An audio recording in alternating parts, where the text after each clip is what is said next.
Friends ಇರ್ಬೋದು, ಸಂಬಂಧಿಕರಿರ್ಬೋದು, especially ನಮ್ಮ friend circle ತುಂಬಾ ಜನ ಇದ್ದಾರೆ. ಅದು ವರುಣ್ ಇರ್ಬೋದು, ಇಲ್ಲ ನಮ್ಮ DKD ಒಂದು ಬ್ಲಾಕ್ ಇದೆ, ಅನುಶ್ರೀ, ಅಕ್ಷಿತಾ, ಶಿವಪ್ರಕಾಶ್, ವಿಜಯರಾಘವೇಂದ್ರ, ಇವೆಲ್ಲ ಶೂಟ್ ನಡೀತಿರ್ಬೇಕಾದ್ರೆ ಆಮೇಲೆ ಅರ್ಜುನ್ ಜನ್ಯ, ರಮೇಶ್ ರೆಡ್ಡಿ ಅವರು, ಶ್ರೀಕಾಂತ್, ಎಲ್ಲರೂ ನಾಗಿ, ಪುನೀತ್, ತುಂಬಾ ಜನ ದೇ ಆರ್ ಆಲ್ವೇಸ್ ಬಿಹೈಂಡ್. ಧೈರ್ಯ ಇದೆ. ಆಮೇಲೆ ಏನಾಗುತ್ತೆ ನನಗೆ ಅದ್ರ ಬಗ್ಗೆ ಕೇರ್ ಇಲ್ಲ. ಓಕೆ ನೋಡೋಣ ಅಷ್ಟೇ ಏನ್ ಆಗ್ಬೋದು, ಹೆಂಗ್ ಆಗ್ಬೋದು ಅಂತ. ಬಟ್ ಡಾಕ್ಟರ್ ಮನೋರ್ ಅದೇ ಹೇಳ್ತಿದ್ರು, ಧೈರ್ಯ ಮೆಚ್ಚಬೇಕಾಯ್ತು.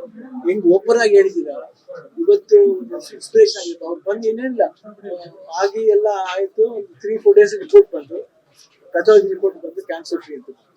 ಸೊ ಅದೇ ಹೈಯೆಸ್ಟ್. ಅದಕ್ಕಿಂತ ಇನ್ನು ಹೆಚ್ಚು ಇನ್ನೇನು ಬೇಕು. ಟ್ರೀಟ್ಮೆಂಟ್ ಪ್ರೊಸೆಸ್ ಹೇಗಿದೆ?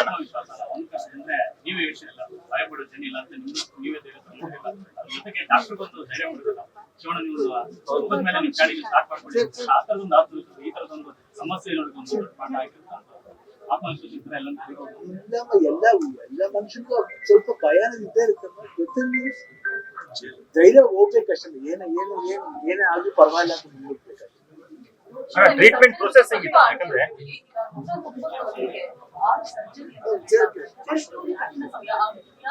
ಆರ್ ಸರ್ಜರಿ ಅಲ್ಲ, ಆರ್ ಸರ್ಜರಿನ ಒಟ್ಟಿಗೆ ಸೇರ್ಸ್ ಮಾಡ್ಬೋದು, ಇದೇ ಇದನ್ನ ಮಾಡಿ. ಬಟ್ ಆ ಹೊಲಿಗೆದು 190 ಮಾಡಿದೆ, ನಂಗೆ ಅದೆಲ್ಲ ಗೊತ್ತಿಲ್ಲ. ಯಾಕಂದ್ರೆ ನಾನು ಕೇಳೋ ಪರಿಸ್ಥಿತಿ ಇರಲಿಲ್ಲ. ಅವರ ಡಾಕ್ಟರ್ ಅದ್ರ ಬಗ್ಗೆ ಹೇಳೂ ಇಲ್ಲ ನನ್ನ ಹತ್ರ.